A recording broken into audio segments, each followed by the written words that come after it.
Hello, this is the Watchdog, and welcome back to Fun with Watches. If watches weren't fun, you'd only need one. Today we're going to review the Specht&Sohne SP0002. Let's start with the wrist check. I'm wearing the San Martin SN0008, homage to a Tudor Black Bay 58.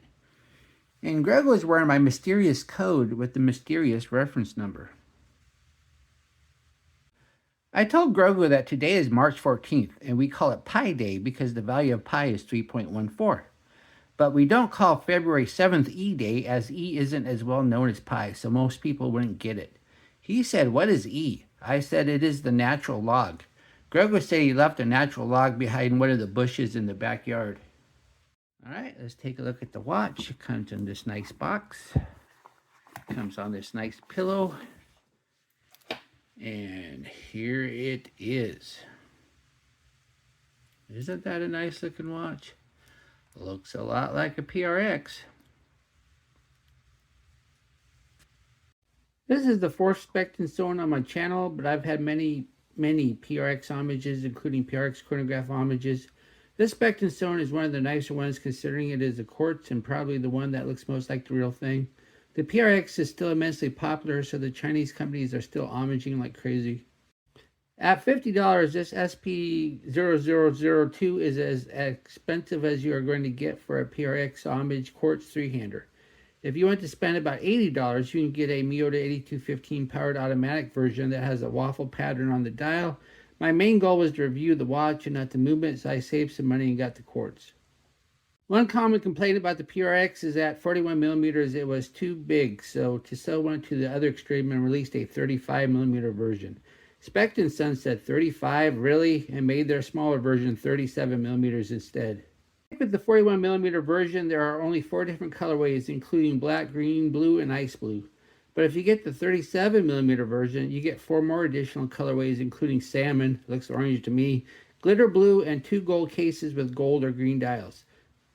The 37 millimeter versions have rubber strap options, but not the 41.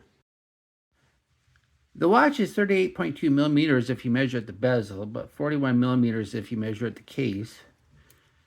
45 millimeters lug to lug, but not much flex at the end links. So they're almost like protruding end links, where this would be the actual measurement. It's only 11.2 millimeters thick, but then again, this is the quartz model. Lug width does not apply, but it's 26 millimeters where the bracelet meets the case, and weighs 126 grams on the supply bracelet with 2 links removed. This being a PRX homage, we have a smooth polished bezel. Then we have the dial. The dial has a nice sunburst effect, and it's a very deep blue. I like the blue. It's deep blue, but not so dark that it almost looks black or anything like that. And then up top, it says Specht&Sohne. Then on the bottom, it says water resistant, 50 meters. You get 50 meters on this watch.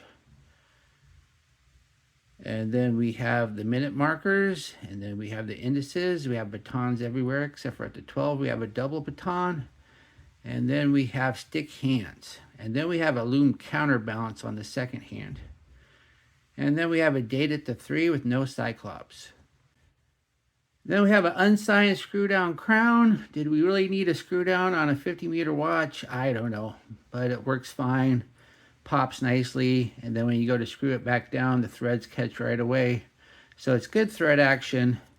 So let's see if we have that annoying minute hand jump when we go to set it, and hopefully we don't. Yep, no annoying minute hand jump, so that's great. The worst part about cheap quartz watches is that annoying minute hand jump. Then we have a flat sapphire crystal, and just to make sure they weren't fibbing, because the reflection doesn't look very bad at all, I tested it, and it is indeed sapphire. And then we have this case. This case is very nice. It's brushed on the sides, has a polished chamfered edge, brushed up top, and brushed on the bottoms. They did a good job with this case. It looks a lot like a PRX. And then we have the case back. The case back, we have a screw down. And we got slots for the wrench. Then it says stainless steel, water resistant, 50 meters, Japan movement.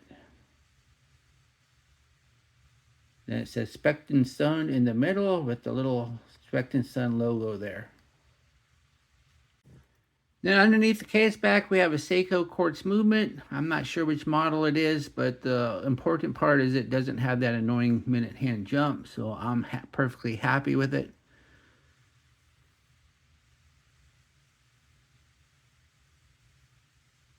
Then we have the bracelet.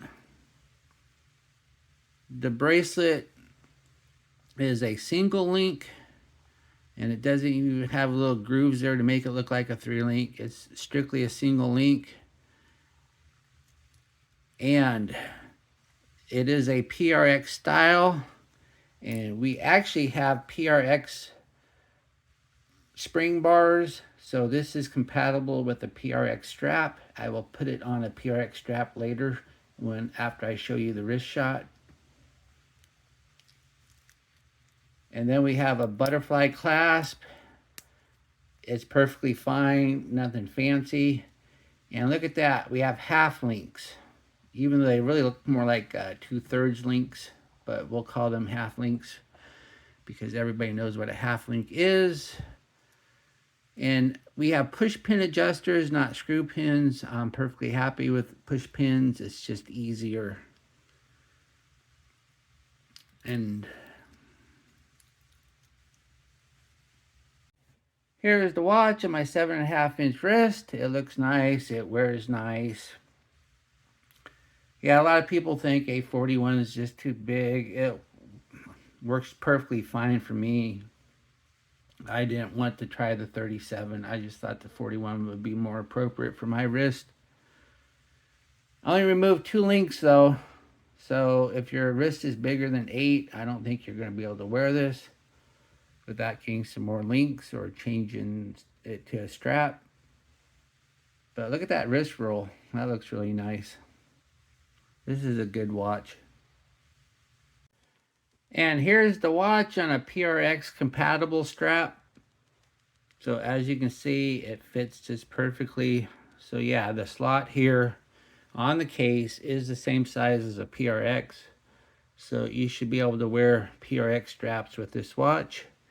It was kind of a pain to change it with the little tiny spring bars, but I finally got it. Here we are in the lume room. When I wear the watch in a dark room, I notice the lume, which is a good sign. So hopefully this test will be good. As we spend the time, everything starts out great and you think you're going to have good lume. But unfortunately, everything starts to fade pretty fast and this lume is seriously lacking in longevity. At least everything is even and the major hands are keeping up with the indices, but still kind of disappointing. What do I like about this watch? Well, I like the fact that it has half links, so you can get a good fit, even though it has a butterfly clasp. I like the fact that it has a real PRX style lug here, so you can actually put PRX compatible straps there. And it just looks and wears really nice. What are my gripes and groans? The bracelet is a little short, only removed 2 links, and they are pretty small. It would have been nice if they would have put quick release here. Changing the strap would be much easier. And how come the 41mm version doesn't get all the extra colorways and strap options like the 37 does?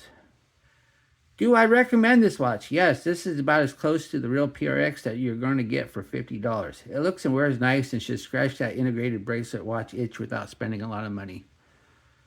Well, thank you for watching my review of the Specht&Sohne SP0002 homage to Tissot PRX, and I will be back with another review. Hopefully I'm done with unboxings for a while, because I sure did a lot of them. Be sure and like and subscribe to my channel, and if you like this watch, be sure to use my affiliate link, and I will get a small commission. So far, I've only earned $5.75 in AliExpress commission since I started, so... Obviously, a lot of you aren't buying watches through my links. And be sure to check out my Members Choice. I got 5 members now, so hopefully when I get a few more members, I can start putting the Members Choice watch up for a vote. Bye.